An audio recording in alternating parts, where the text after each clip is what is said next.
memasuki periode keempat atau kuarter keempat. Ya, 22-6.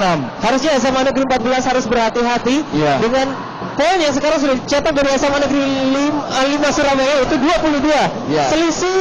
Selisih sekitar 15 poin. 15 poin, dan menurut saya ini cukup susah sekali untuk dikejar untuk kuarter keempat. Menurut Bung Ian?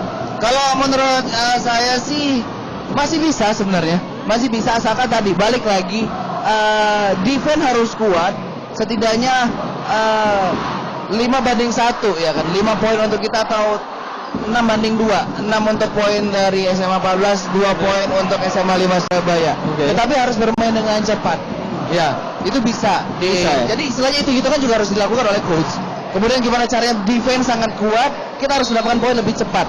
Dan pada saat lawan menjadi offense, gimana caranya kita harus mengantisipasi, kita harus dapat rebut bola dengan cepat untuk dan mengkonversi poin semaksimal mungkin, se-efisien mungkin. Harusnya itu bisa dibaca oleh tim coach juga ya.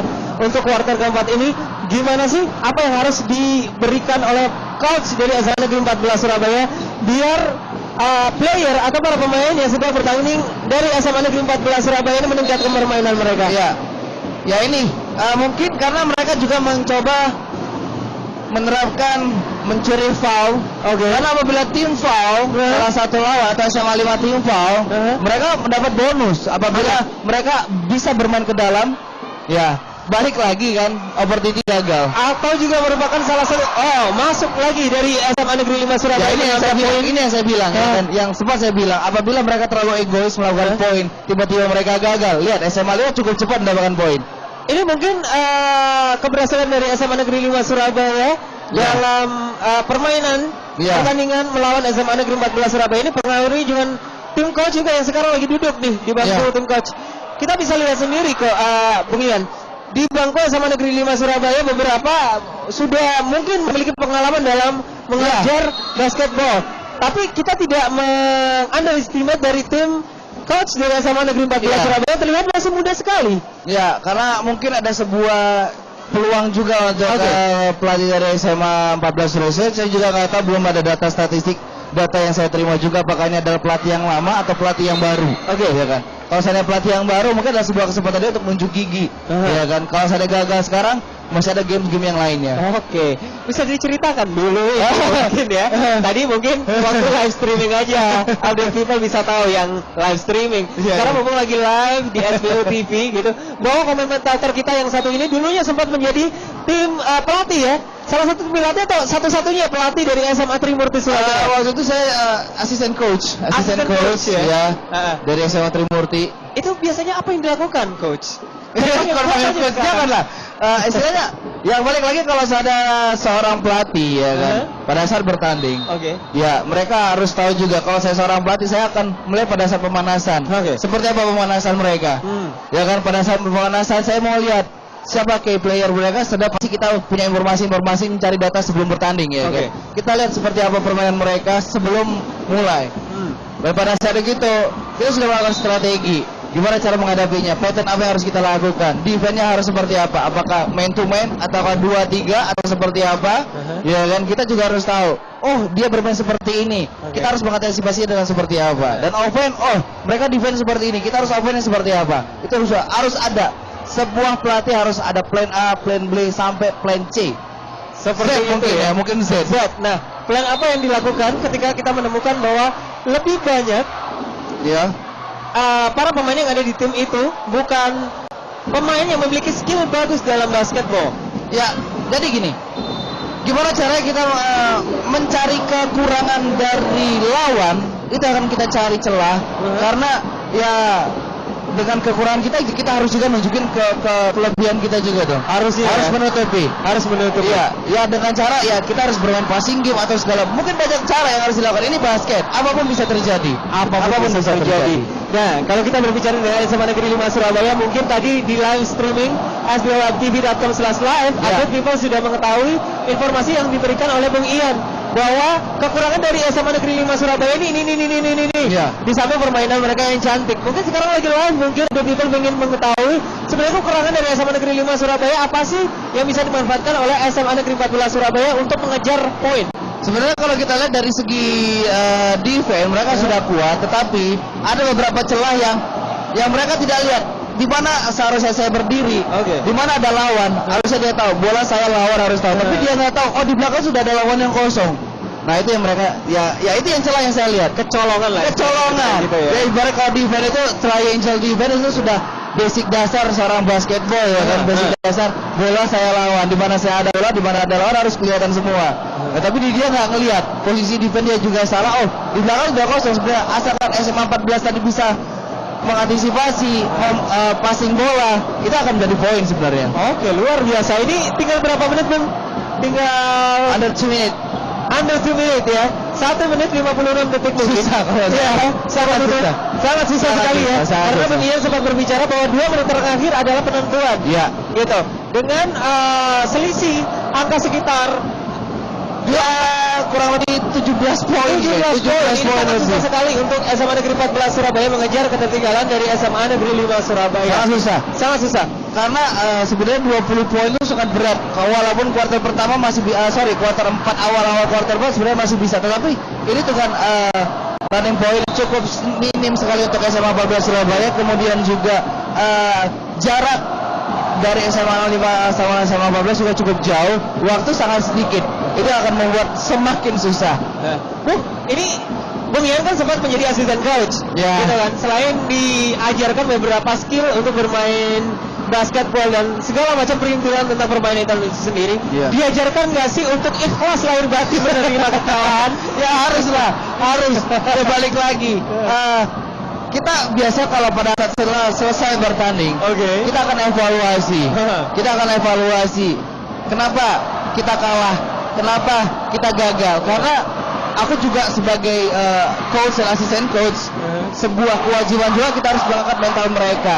Karena kegagalan bukan akhir segalanya sebenarnya. Bukan akhir segalanya. Atau mungkin bisa menjadi sebuah ilmu atau pembelajaran untuk tahun depan bisa masuk lagi di DBL Arena. Kenapa babak utama ataupun babak final. Kenapa tidak? Iya. Seperti yang terjadi mungkin di SMA Negeri 5 Surabaya yang untuk tahun ini meningkatkan standar permainan mereka. Sangat meningkat kalau saya lihat. Entah itu dari segi teknik pemain mereka, supporter, dan juga bisa terbilang tim tari mereka, dancer mereka yang benar-benar luar biasa, outstanding untuk segi konsep, teknik, kekomakan, everything. Biasanya SMA 5 kalau disuruh nonton agak ogah-ogahan ya. Tapi sekarang kita lihat lumayan ya. Bukan anak apa ya, foto buku banget lah. Intinya seperti kayak gitu. Karena kita ketahui SMA 5 identik dengan anak-anak yang selalu ngeliat di buku, Kalau untuk berbicara tentang permainan pertandingan di DBL Arena atau basketball atau permainan segala sesuatunya agak sedikit susah untuk mensupport ya. Iya, dan sekarang mereka udah membuktikan mereka sudah meningkat demi setiap tahun ada peningkatan lah. Baik dari segi dancer, supporter, dan juga permainan juga sangat luar biasa meningkat. Dan kita harus menggarisbawahi tahun lalu mereka ada mengirimkan 1 pemain yang berangkat ke Amerika sebagai All Star. Jadi standar mereka sudah naik sebenarnya. Sudah kita bahas tadi. Ini mungkin akan menjadi sesuatu yang menguntungkan buat SMA Negeri 5 Surabaya. Secara salah satu pemain itu mungkin walaupun ada atau nggak ada di sini. Saya nggak tahu, saya lupa namanya apakah dia sudah lulus atau tidak. Karena sebuah pengalaman sebagai DBL All Star itu sangat luar biasa, karena dari Sabang sampai Merauke dikumpuli jadi satu dan dipilih lagi dan tersisa berapa orang dan untuk berangkat ke Amerika. Itu sangat kompetisi sangat luar biasa, menyisihkan ratusan orang ya kan. Apalagi kalau semuanya ilmu itu yang didapat di Amerika bisa dibagikan untuk adik kelas mereka yang apalagi Amerika adalah kiblatnya basket lah ya. Kiblatnya basket. Syukur-syukur bisa membawa orang Amerika untuk menjadi pelatih di sini ya. Kenapa tidak? Kalau kuat dananya yang bantu ya.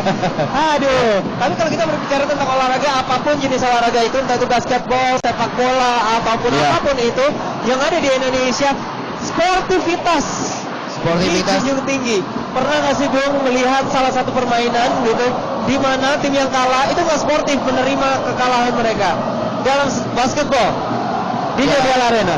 Untuk saat ini kalau di DBL enggak. Masih belum ya? Belum. Kalau di DBL saya rasa mereka sudah dijunjung dari awal adalah sportivitas. Apabila mereka tidak sportivitas, pasti ada sanksi dong. Kena sanksi ya? Karena ada sanksi. Gak boleh ikutan lagi berarti. Boleh ikutan lagi pasti. Ini adalah hal yang sangat positif. Ini adalah sebuah belajar jadi lebih profesional. Menjadi sebuah platform yang sangat positif untuk anak-anak SMA yang ada di Jawa Timur atau di seluruh Indonesia. Seluruh Indonesia ini kompetisi terbaik di Indonesia saat ini. Saat ini. Luar biasa untuk rekan SMA dan SMP ya. Wow. Luar biasa DBL. Masih tetap memanas Bung antara SMA Negeri 5 Surabaya dan juga SMA Negeri 14 Surabaya. Ya. Beberapa menit terakhir sudah 26 detik terakhir. 26 detik terakhir 27-7. Iya. 20 poin yang harus disusul oleh SMA Negeri 14 Surabaya. Susah terlihat mungkin. Cukup susah. Sangat susah. Ya. Dari segi tim coach dari SMA Negeri 14 Surabaya terlihat juga sedikit pasrah. Iya. Mungkin ya, agak tenang. Berbeda dengan SMA Negeri 5 Surabaya, mungkin masih agresif tim coachnya untuk mereka mengambil poin sebanyak mungkin. Nanti pada saat ketemu atau mereka poinnya sama di grup ya kan, itu juga mempengaruhi mereka kemasukan bola berapa, memasukkan bola juga berapa, ya biasa dihitung. Benar. Ya, jadi mereka nggak mau kecolongan cuma gara-gara sepele sih sebenarnya.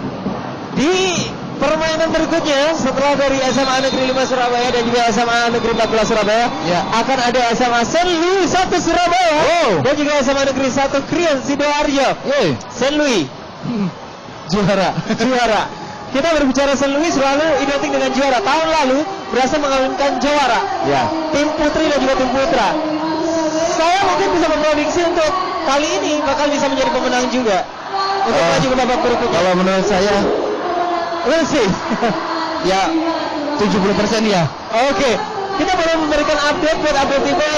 Pertandingan dimenangkan oleh SMA Negeri 5 Surabaya dengan skor 7-7. Ya. Congratulations. Kita harus apresiasi untuk SMA 5 karena mereka bermain almost perfect. Walaupun ada sedikit celah tadi ya. Almost perfect dan mereka berhasil memenangkan dengan agregat 20 poin, itu sangat cukup jauh ya kan. Karena itu SMA 14 Surabaya juga tidak boleh mereka harus selesai aku kalah. No. Ini akan menjadi pertandingan seru sekali Bung untuk babak final mungkin atau babak 8 besar. Di mana mungkin nanti SMA Negeri 5 Surabaya bertemu dengan salah satu idola mungkin kuda hitam Muhammad Dia 2 Surabaya mungkin. Gloria dia pernah beberapa kali masuk semifinal ya kan. Dan juga mereka sempat final kalau nggak salah tapi kenapa tidak ya kan? Karena ini adalah DBL, kita tidak tahu, semua akan terjadi dan sebuah keajaiban yang ada di DBL selalu terjadi ya kan. Di luar ekspektasi, ternyata harusnya seperti ini, yang menang harusnya seperti ini, dan ternyata malah yang bisa mengawinkan gelar, kita nggak tahu, di luar ekspektasi kan. Saya berharap ini akan menjadi kawin gelar juga untuk salah satu SMA baru yang ada di Surabaya ya. Yang pasti kalau kita berbicara tentang basketball, terutama untuk DBL Jawa Series 2016 North Region, emang nggak ada mati-matinya Bung Ian ya. Permainan sudah selesai untuk SMA Negeri 5 Surabaya dan juga SMA Negeri 14 Surabaya dengan skor 2-7 dimenangkan oleh SMA Negeri 5 Surabaya. Selamat sekali lagi dan ini merupakan penutup untuk SBO One TV DBL Jawa Series 2016 North Region untuk live di TV. Kita masih live streaming di sbo1tv.com/live. Jadi update people yang haus update tentang permainan di DBL Arena ini boleh langsung klik di sana dan akan terus mendapatkan informasi dan juga update. Tetap bersama kita berdua. Yang pasti kita harus pamit dulu. Terima kasih banyak sudah stay tune. Terima kasih juga buat Bung Ian yang sudah hadir di sini untuk memberikan komen. Nanti bakal lanjut lagi nih kita sampai jam 7 mungkin. Mungkin. Yang pasti terima kasih juga buat kru yang sudah bertugas. Saya Rial Adian mengucapkan terima kasih banyak. Kita ketemu lagi di lain kesempatan tetap di DBL Jawa Series 2016 North Region.